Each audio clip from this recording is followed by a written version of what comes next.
উনি সফরে বেরিয়েছেন হাদিস কালেকশনের জন্য। প্রচন্ড শীতের রাত, উনি মাগরিবের নামাজ, এশারের নামাজ পড়ে একটা মসজিদে শুয়ে পড়লেন, আর শুয়ে শুয়ে হাদিস পড়তেছেন। কি পড়তেছেন? কথা বলেন। আর মনে মনে ভাবলেন রাতটা মসজিদে কাটায় দেই, ফজরের নামাজ পড়ে আবার বেরোবো। কিন্তু দারোয়ান এসে বলে মসজিদে থাকতে পারবেন না, ওঠেন। দারোয়ান আছে না? কথা কন। আহমদ ইবনে হাম্বল বললেন, আমি শুধু রাতটা থাকতে চাই, আমি তো ফজরেরও মুসল্লি, ফজর নামাজ পড়বো তো এই মসজিদে, আমার থাকতে দাও। দারোয়ান তো দেয় না, কেন?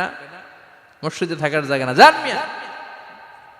উনি যে আহমদ ইবনে হাম্বল এটা চিনে নাই, থাকতে দেয় না। কি করবে এখন? উনি কাঁথা গুছিয়ে হাদিসের কিতাব নিয়ে কাঁধের মধ্যে ব্যাগ নিয়ে মসজিদ থেকে বেরোয় গেলেন। কি আর করবেন, প্রচন্ড শীত, আর কাঁপতেছেন, বুড়ো মানুষ। পথিমধ্যে দেখলেন বাজার। বাজার একজন খাব্বাজ, শাবুন খাব্বাজ, যুবক রুটি বিক্রেতা।